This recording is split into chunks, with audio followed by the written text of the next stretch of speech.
Welcome, and thank you for attending our Introduction to Safe Communities. I'm Laura Krennick with the National Security Team here at Esri. Joining us is Ben Conklin, Industry Manager for Defense, Intelligence, and National Security. Today he will be demonstrating the ways people, technology, and processes can work together to enhance safety, manage risk, and increase overall engagement. I will now turn the webinar over to Ben. Thank you for attending. All right, thanks a lot, Laura. Good morning from sunny California, or afternoon or evening, wherever you are around the world. Thank you for joining us this morning. We are here to talk about today is how we can help build safer communities leveraging GIS. As Laura mentioned, I'm the Defense, Intel, and National Security Industry Manager here at Esri.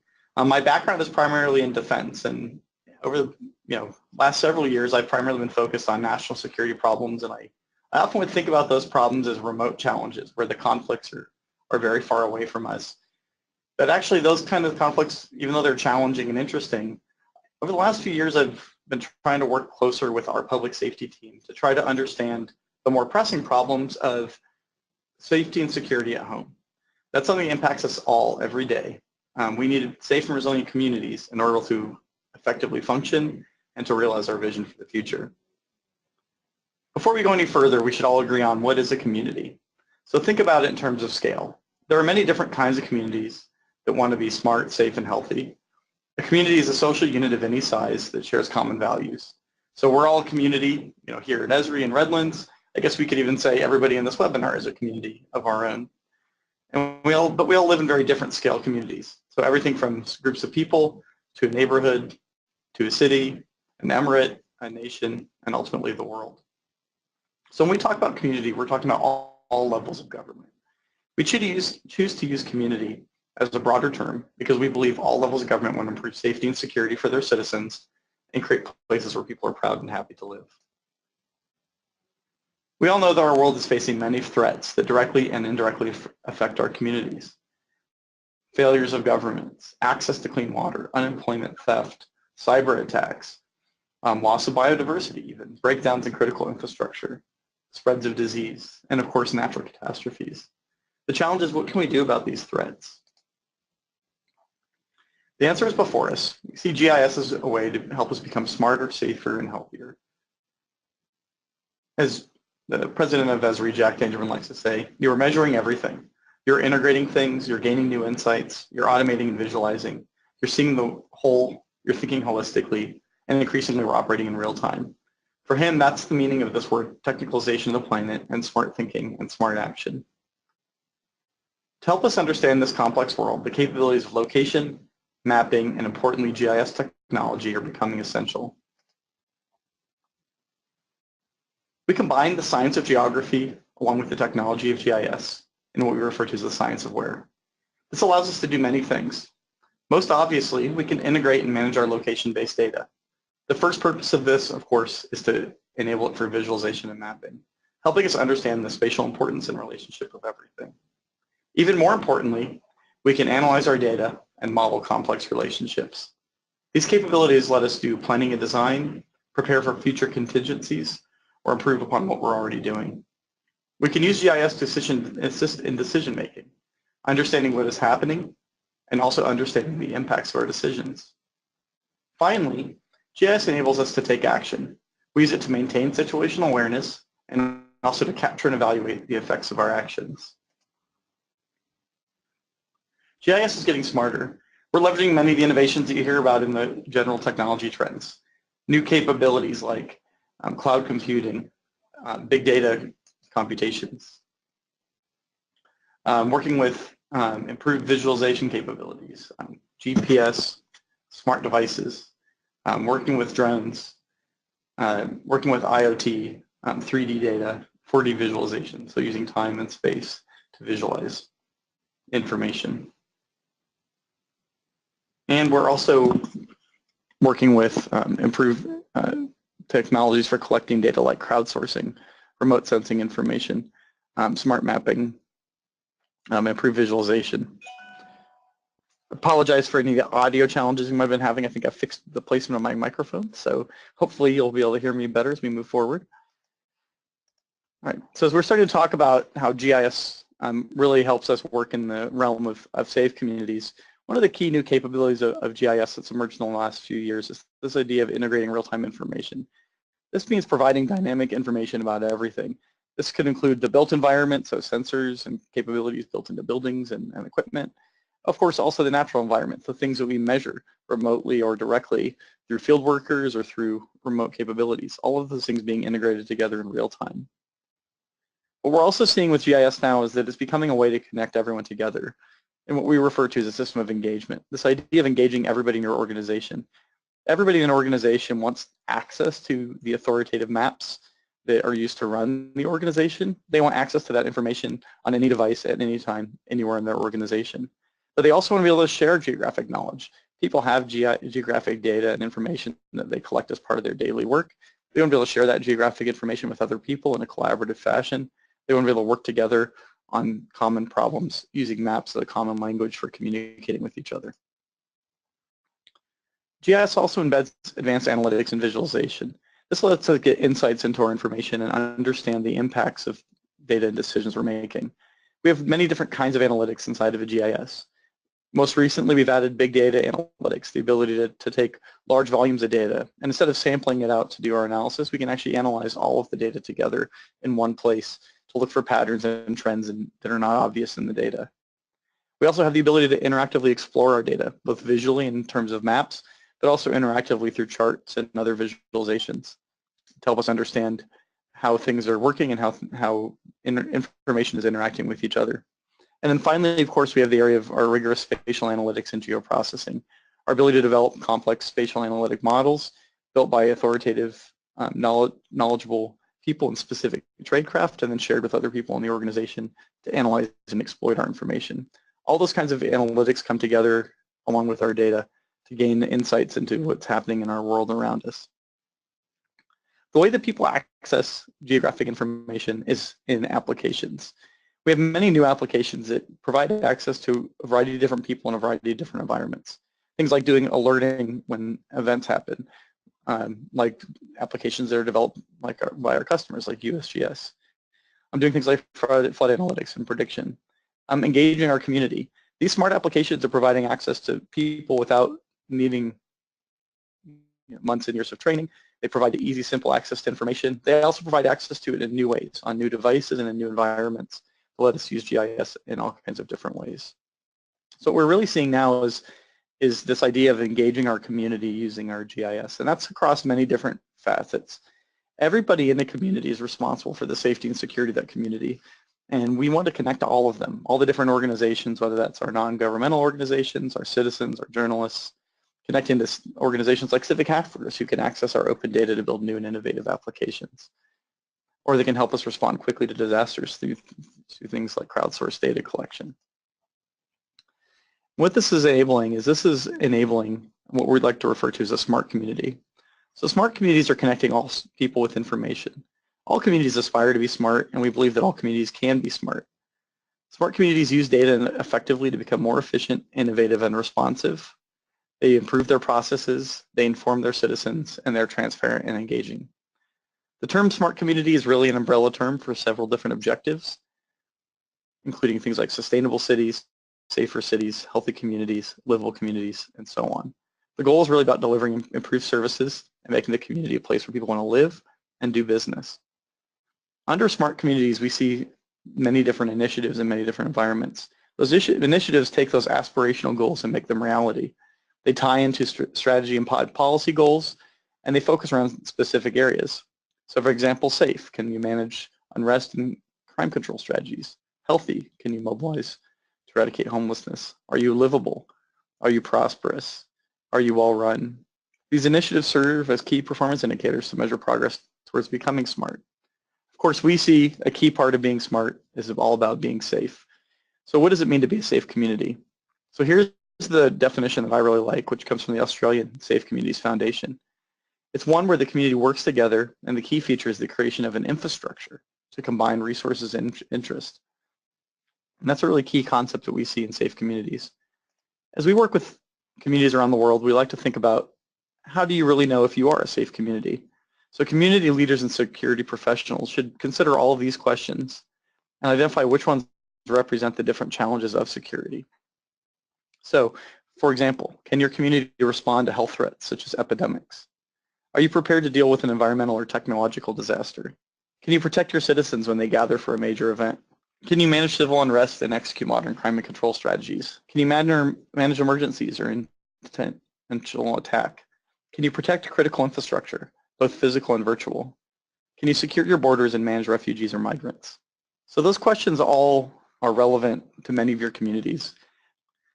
So how do we actually answer these questions? Well, first I'm going to talk about how we answer them with technology. We're a software company, after all. We like to solve problems with technology. And I think it's useful to think about the ways that we can use the tools at our disposal to respond to those challenges.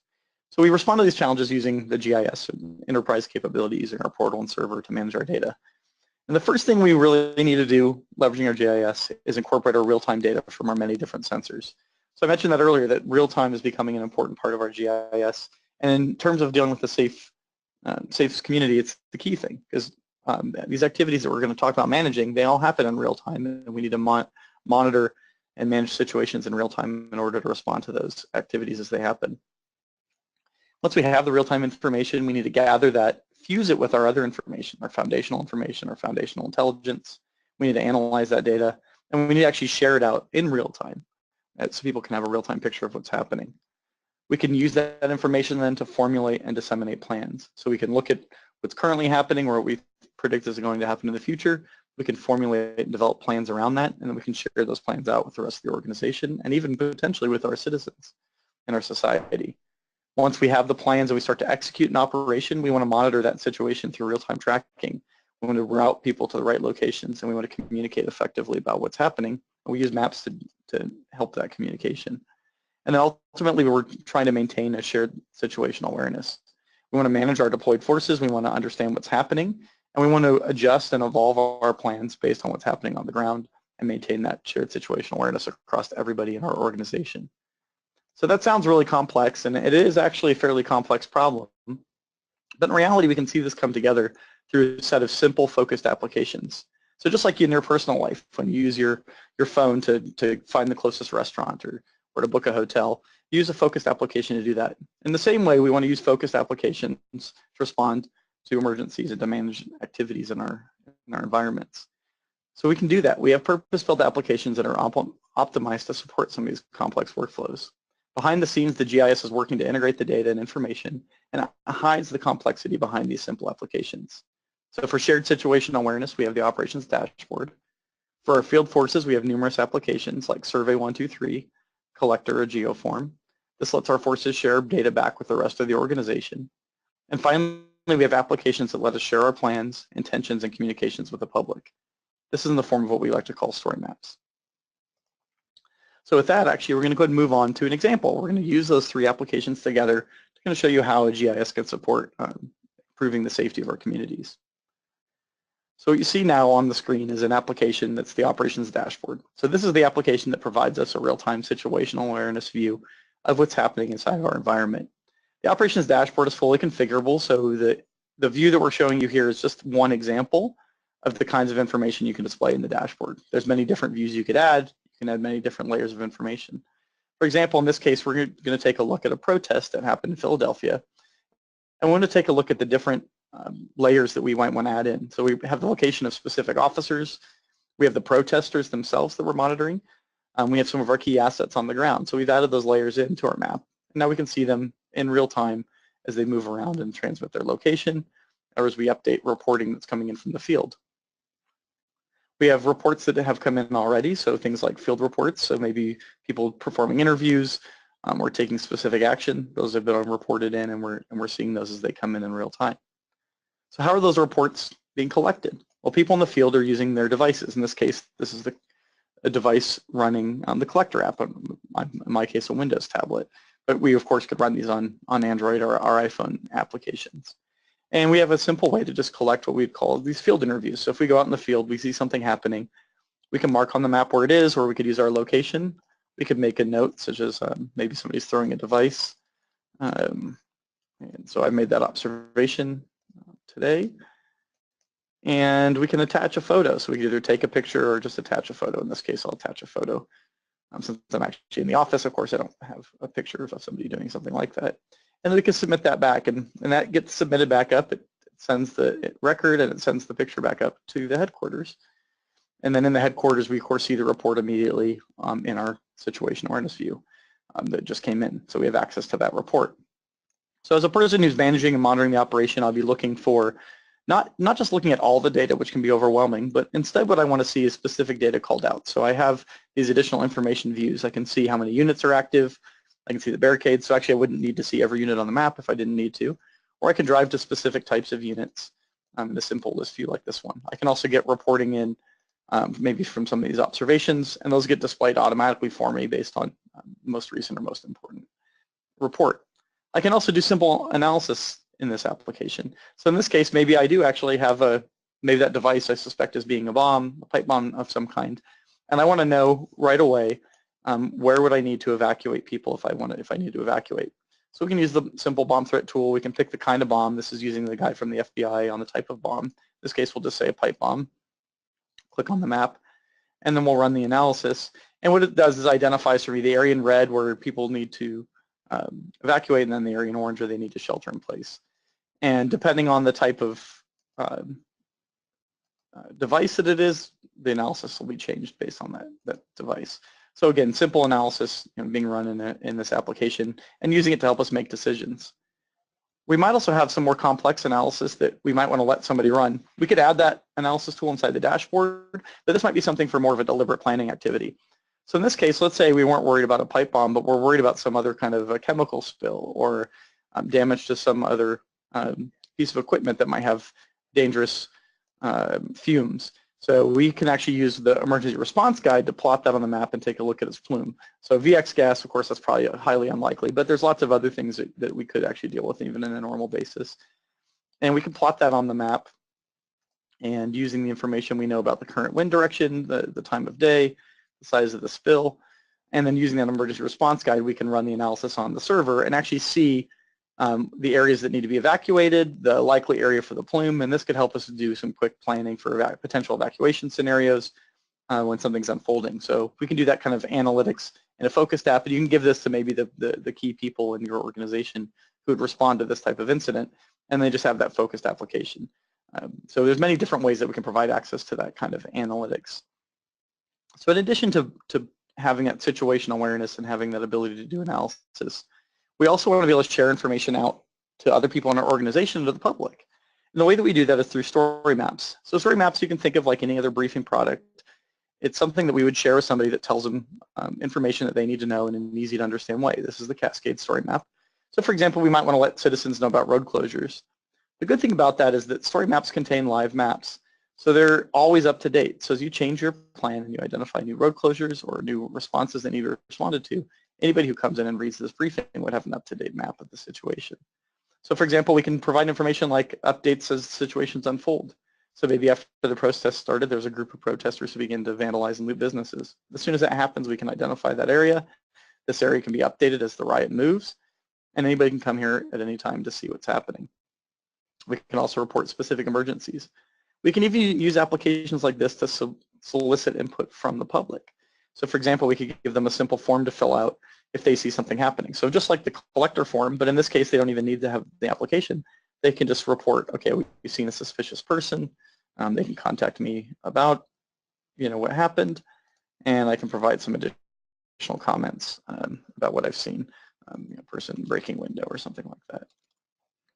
This is a quick way to get reports in front of the public. Of course, then they can select their location on the map. And then they just submit it. So that gets us a way to quickly get information back into the headquarters coming in from reports from the field. And it comes in with structure rather than having to try to assume where on the map they're talking about or which location they're interested in. So that was a quick demonstration. Obviously, it's a fairly simple example, but hopefully it helps illustrate what we've been talking about is this idea of having these simple applications that integrate information in real time. So we could see how this technology to support a safe community can actually be realized with 3 simple applications.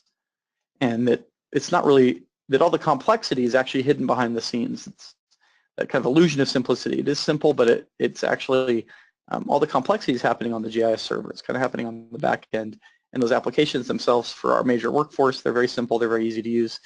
These are a common set of layers and information organized together in what we refer to as a web map, provided out to a variety of applications. So everybody has access to the same information, but in a variety of applications. Rather than one single common operational picture view, we have many different views, but they're all common. This lets us have shared situational awareness. This lets us bring in field reporting, and it lets us communicate the plan for all the parties that are concerned, including potentially the public. So how do we take the next steps? So now is the time to move forward. The technology actually exists, data is already being collected, and more importantly, the challenges are real and growing in complexity every day. You might think it is too difficult and it's not something that your organization can do. But I want to share with you some examples of other organizations who have actually managed to implement this as well. You know, myself as a technologist, I love the technology, but I think most importantly, can organizations really adopt it and implement it in meaningful ways? And we are seeing lots of organizations doing this already today. This is something that can be done now. I think one of my favorite examples, and actually I love seeing these guys present when they present on what they've been doing, is Frontex, which is really, they focus completely around having an operations center which is being used to manage the borders and manage migrants. And it's not just about a secure border, it's about actually managing the movement of activity across the border successfully to run their organization. And they're doing that today, and they've actually been doing that for a couple of years even, leveraging some of the same technology. When we think about the idea of responding to health threats and epidemics, we can think about a great example, which was an agency that I work with a lot, which is the National Geospatial Intelligence Agency, or NGA. They actually responded by collaboratively working with many different agencies to respond to the Ebola health crisis. There's a multinational government and non-government activity. NGA, which is actually part of the U.S. intelligence community, and the U.S. Army played a major part.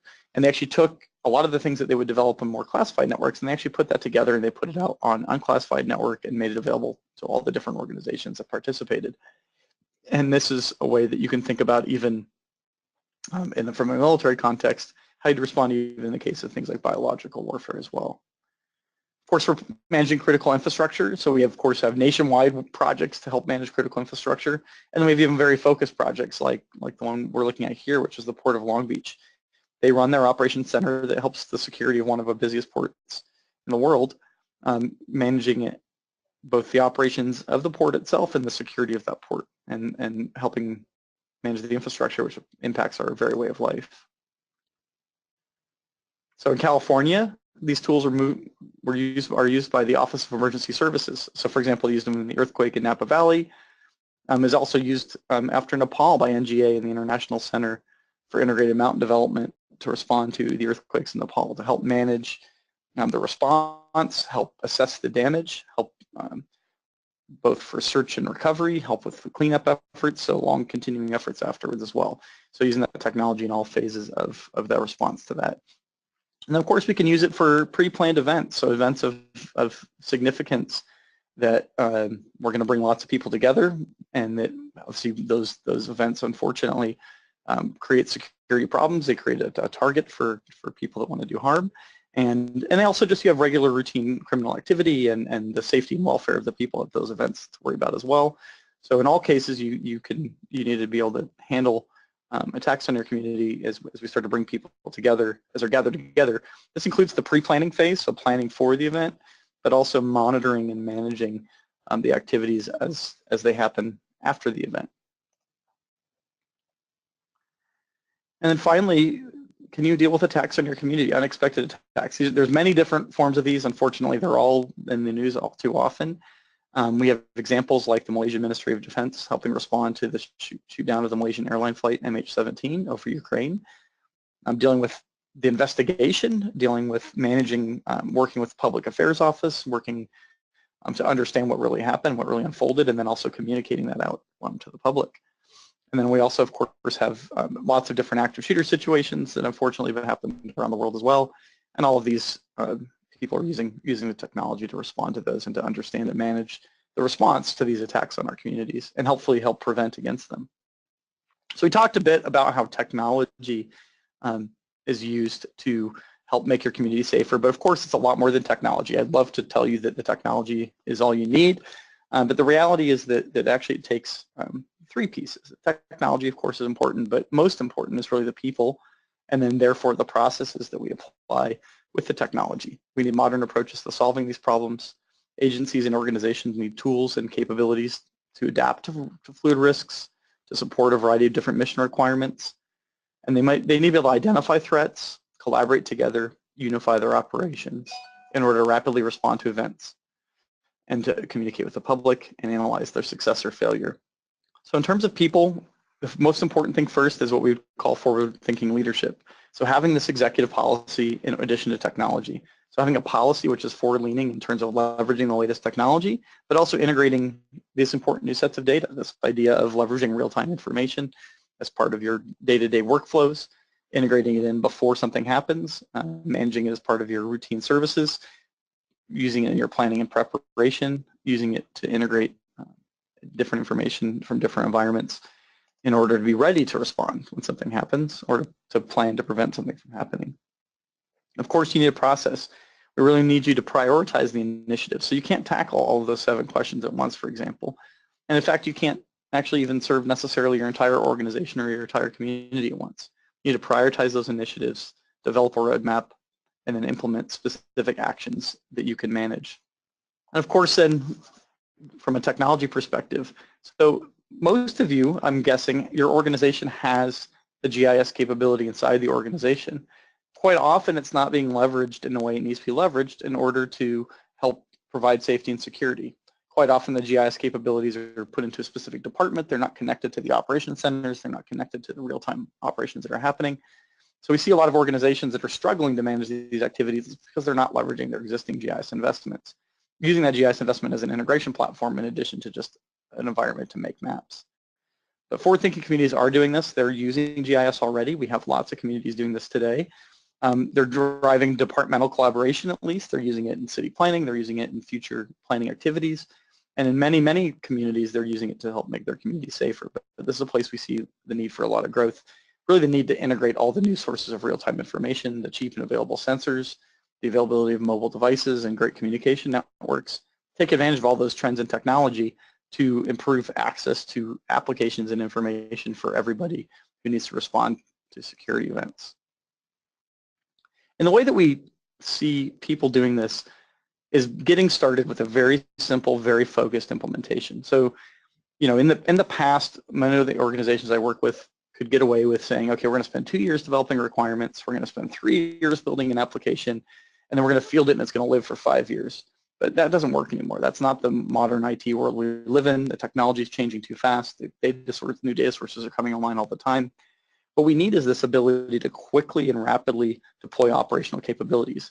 We need to deliver something that actually delivers business value right away, and it needs to work for everybody in our organization. So many organizations that have tried to become agile, they like to do research projects or projects that they refer to as proof of concepts or POCs. The problem with that approach is at the end of the project, you're left with something you can't use. So your POC actually becomes what I like to call a POG or a pile of garbage. We don't want that to happen. We want to have something that you can actually use. So we like to think of it in terms of what we refer to as an initial operational capability, or IOC. The key to this is the O, or operational capability. The 3 apps we described and demonstrated can all be implemented quickly and easily in an organization, and it can result in immediate capability that you can actually leverage immediately, for real, with real people. I keep saying immediate, immediate, immediate. That's because this is something you do quickly. This is something that doesn't take months and years to develop. It's something you can actually do in a relatively short period of time and have capability right away. You can define a specific mission area, a specific project, use these 3 applications together, and enable capability. The key to this isn't just a one-off application. This isn't just a one-time deal. You do an IOC for a specific mission, and then you go into the next mission, and you need to procure everything all over again. You're actually set up for the future by having these essential capabilities delivered right away using an open platform, which lets you then, in the future, plug in new applications, lets you plug in new sources of data. So maybe you have new sensors that come online. You have new capabilities that become available to you through new services that are being offered. You have other business systems you want to integrate with, like your computer-aided dispatching system. Those kinds of things can be done in the future, and they can be done over time. They plug right in, and they're immediately made accessible through those same exact applications, the same things that you stood up initially in your initial operation capability. You can use a rapid spiral or agile approach to delivering new capabilities to different people in your organization. So what can you do with an IOC? When we talk about that idea of initial operation capability, we talk about deploying those 3 apps. What capabilities does it actually give you? Well, to start with, it gives you the core GIS server, that framework that you need to manage all your data and information, gives you secure access to that information for people in your organization. And then it lets you incorporate your real-time data from many different sensors. So you get that real-time integration capability, whether that's coming from existing systems or just from people reporting in the field. It lets you gather, fuse, and analyze information and share it with people in your organization. It lets you begin to formulate and disseminate plans. It helps you have that shared operational understanding and connect people through these real-time tracking and routing. So things like the collector application being used directly by people in the field to contribute information back into your organization. So actually, if you remember back, this is what I said you really need from a technology perspective to begin to be able to build a safe community. The IOC is that same technology. It's just the starting point. It's the point to get started on, but it touches on all of these key functional areas. It proves the capability in one specific mission or one specific area, and then as you build forward, you can address different missions or different communications. So who benefits from this? Well, everybody in the organization can benefit from this, and as you build on it, as you build from the IOC to a fully operational capability, you can do that in a phased approach, which then extends out the capabilities to everybody in the organization. And in a way, you get that capability with everybody at first, but as you bring the new missions online, you'll have more demand. You'll have more people who are wanting to connect to the system, consume the maps and information products, share and collaborate with other people in the organization, and add their own information, add their own data to the maps, which then increases the value of it for everybody in the organization. Plug in new business systems, plug in partnering technologies, connect it to your other systems, connect it to new data sources. So everybody benefits initially, but then of course as you grow it, the more information that you create, the new kinds of data that you create, the more people in the organization are going to benefit, and actually the more people in your community are going to benefit because they're going to have more access to useful information. So as we were looking at this before, we have many different missions that you need to respond to in a safe community, but the GIS can support all those different missions. It can be used in each of these different missions. It requires you to have a common platform that can be readily reconfigured to meet your many and evolving needs. I hope that you've seen that this technology that is already in use could be easily adopted by your organization. What our goal really is to help you build a safe community. We started off the presentation talking about how Esri and GIS are helping build safe communities, but the key ingredient is you. Our technology platform is being leveraged by communities across the world to improve safety and resiliency. They've taken this exact same approach of implementing focused applications in an initial operation capability and moving forward to extend it across their organization. What I would encourage you to do if you're interested in this is visit go.esri.com/safe overview and learn more about this concept. You can review case studies, and in the coming weeks we're going to have a self-assessment on this website, which you'll be able to take in order to determine the capability levels of your community. So if you go to the website, you'll see some of the same things that we talked about there. Maybe this is something you can use to talk to your colleagues if you're not directly in the security response area.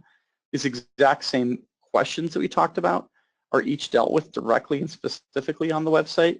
You can actually view the applications that are associated with answering and solving those problems. You can also see some additional case studies, so beyond the ones that I referred to in the presentation of people who are already doing this today. You can see videos of what they're doing already. And you can also download the Smart Guide to see how you could get jump-started with building a safe community, which really is about connecting the different parts of your community, including the other departments that are part of your community, and helping you think about how to do that. And as I mentioned previously, and then in the coming week, we're going to add in a self-assessment on this website where you can actually assess how safe, how ready you are, how prepared your community is to leverage this technology, but also to solve some of these problems that we talked about. So with that concludes our presentation. At this point, I'm going to open it up to see if any of the questions you guys have asked as we've gone through this, or anything I could try to answer for you over the next few minutes. So with that, I guess, Laura, if you have any questions you've seen come in. Yes, of course, Ben. Thank you. We have had quite a few questions come through, so let's go ahead and start from the beginning. So we had a question here that said, how do you input the video camera feed, RTSP or AVI format? So the video camera feed into the dashboard, it needs to come from some form of a streaming video source, so it can be like a UDP source. It's not a flat file. it's a web, since we're delivering this over the web, it needs to be through streaming video source. And it can mean a variety of different forms depending on which applications we're talking about. Wonderful, thank you. We have another question that says, which story map template allows for data collection? You showed it in the Philadelphia protest example. That's a great example. That's a great question. So actually what we have here, this is the Cascade story map. And as we go through the Cascade story map, you'll see these different sections come up with, and they have maps embedded inside of them. But what we actually did at this last page of the Cascade story map is we embedded the application that's called the GeoForm. So this is actually a standalone application, but when we actually created the story map, you can actually embed entire web pages as sections of your story map. So we embedded the GeoForm story map directly inside of that, and that's something you can do. There's a great blog post on blogs.arcgis.com that describes how to do this workflow. But that's an easy way to do that, to kind of get people's interest and then give them a chance to give you feedback. So good question. Okay. We have another question here that says, does Collector work in low-income countries? Collector work in low-income countries. That's an interesting question. So I would say that the key thing for me with Collector is that Collector is something you can use on any mobile device. So generally speaking, in many low-income countries, mobile devices are actually becoming the only computers that people have. It does rely on cellular infrastructure for direct real-time communication, but actually the great thing with Collector is you can use it in an offline or disconnected case. So if you're in an environment where you're in an office, you can actually preload your maps into Collector. You can go out in the field, collect data on them, and then you come back from the field and upload your changes. So you don't have to have a connectivity the entire time you're using the Collector app. Or even if you're just going to go into an area where you have intermittent connectivity, which is very common in disasters, you can just cache that map on your device right before you go into the area. You can do your work, and then as soon as you come out of the area, you can just connect back to the network and push it back. So my answer would be that I think the answer would be yes, but it does require, of course, some form of mobile computing, and you need to have a network infrastructure at some point to connect to share your edits, but you don't have to have them while you're in the field. Thank you. We have another question, and I'm going to try to read it. It seems a little confusing, but we'll go with it. Is it possible to create a story map where the photos that pop up can only be shared within the organization and that they pop up right away when you log into your organization account? Okay, so yeah, somewhat of a complex question, but I think I understand the intention. So basically the idea is you don't want to share a story map with the public or anybody who has access.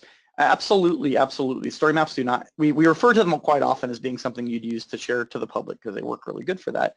But actually the portal, the GIS environment that we've talked about earlier, and actually I'll pull the slide back up. The other key thing about this portal is that it provides us security. So that's what this little lock and this little person down here meaning that everybody who connects to a portal has a login and has an identity. When you create content, so whether that's maps or data or applications, you can set the security on that content. And you do that by choosing which groups you're going to share it with. People belong to groups based on their role in the organization, and that's how you secure your content. You can also choose to share it with anybody, which means anonymous users of your portal, so people who don't have a login or don't have an account. But you can also choose not to do that. So any story map that you create, you can secure and can be accessed only to people in your organization. And then there's a few different kinds of story maps which are used with photos, and yep, they'll pop up automatically. You won't have access to that story map, and you won't have access to that data if it's secure. So you'd have to sign in to see both of those things. Perfect. We have another question that says, what symbology standard did you use in the web EOC?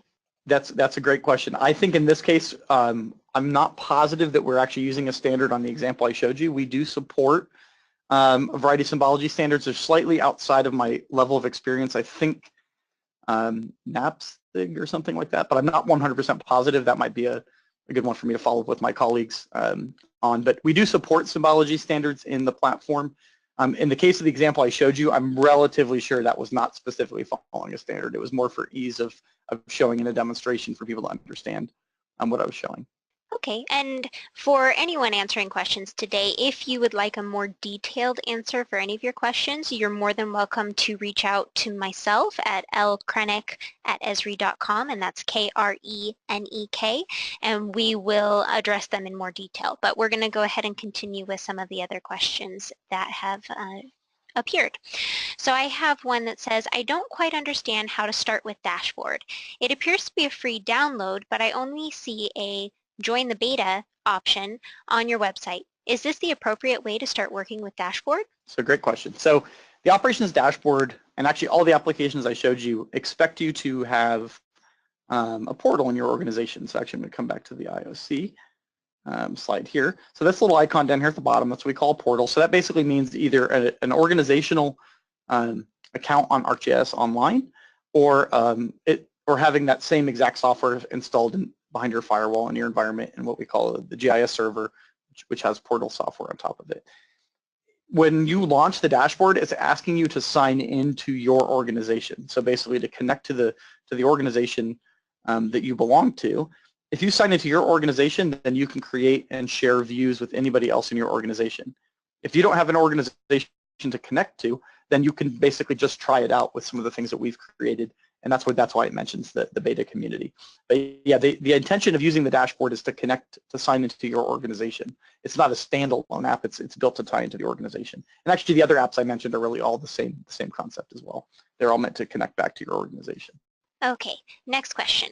Citizens are a key player in collecting and reporting information. How do you visualize a sustainable civic engagement, B2C, in order to the ecosystem works?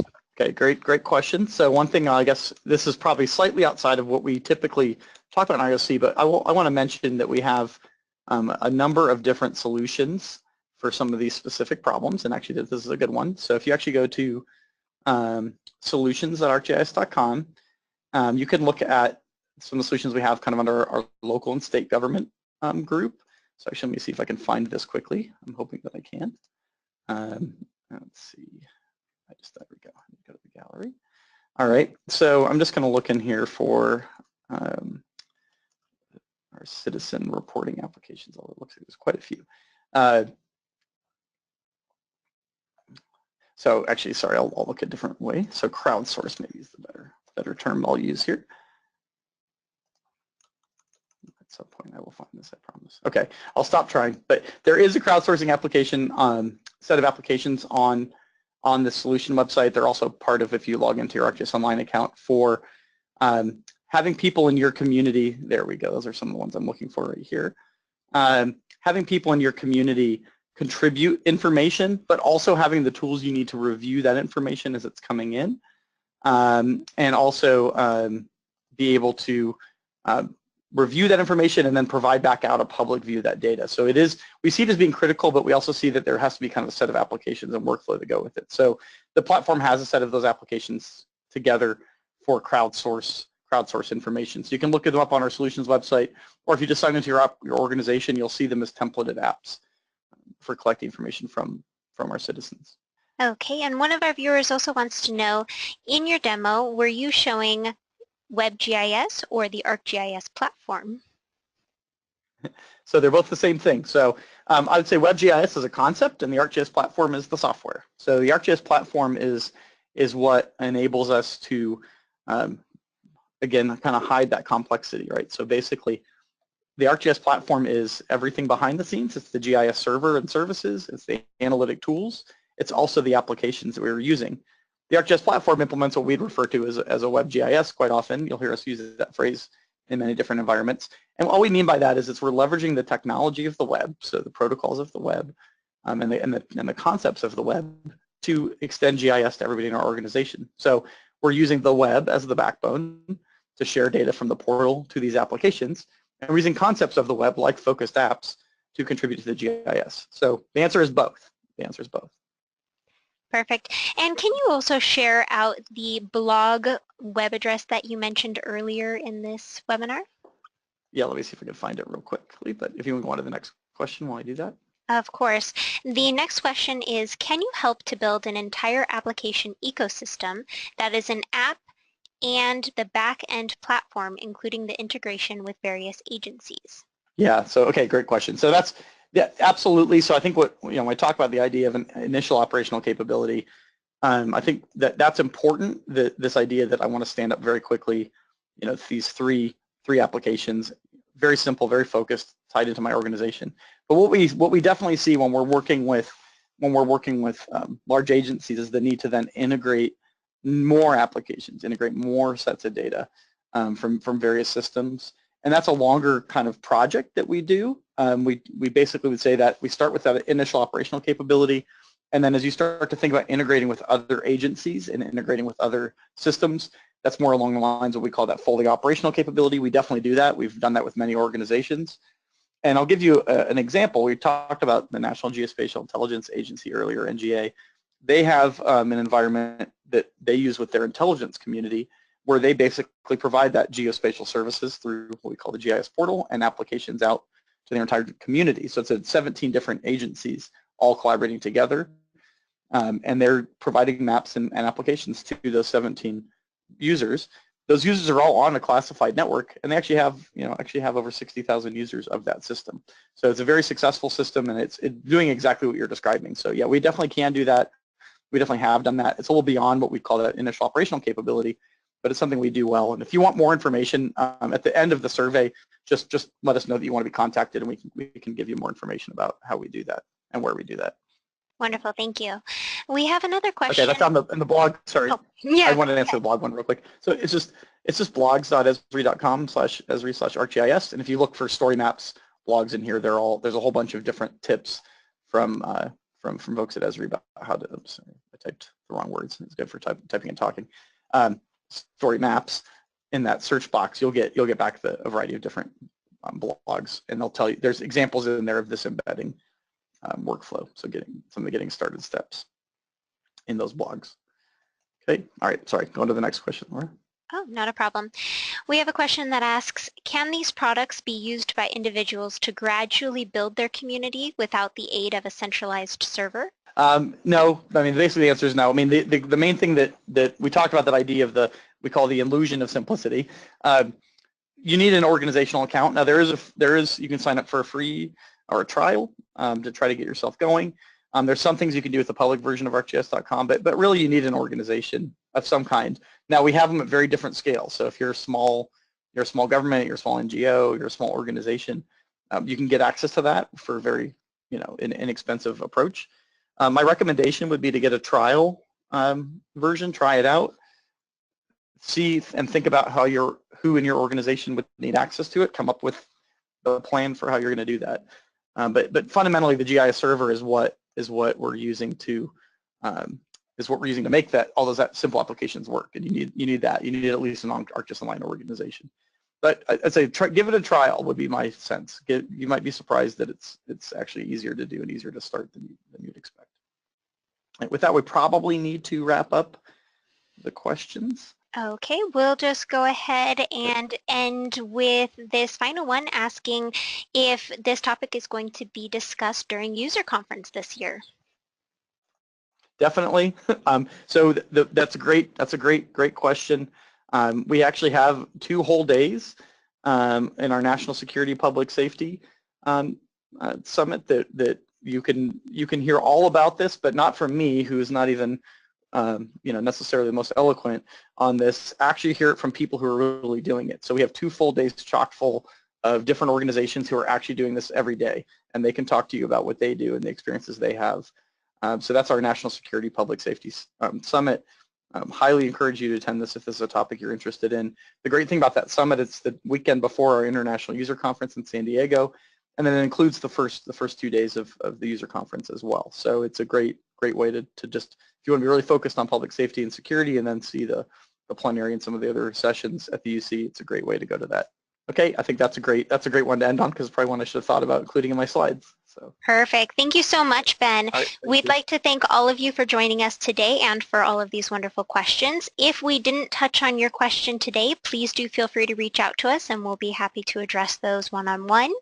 If you would like to learn more about safe communities and the specific uses of GIS, we do have our website, which is shown on the screen right now, go.esri.com/safe-overview. Here you'll get to see more user stories and specific applications of this great software. Thank you again for attending.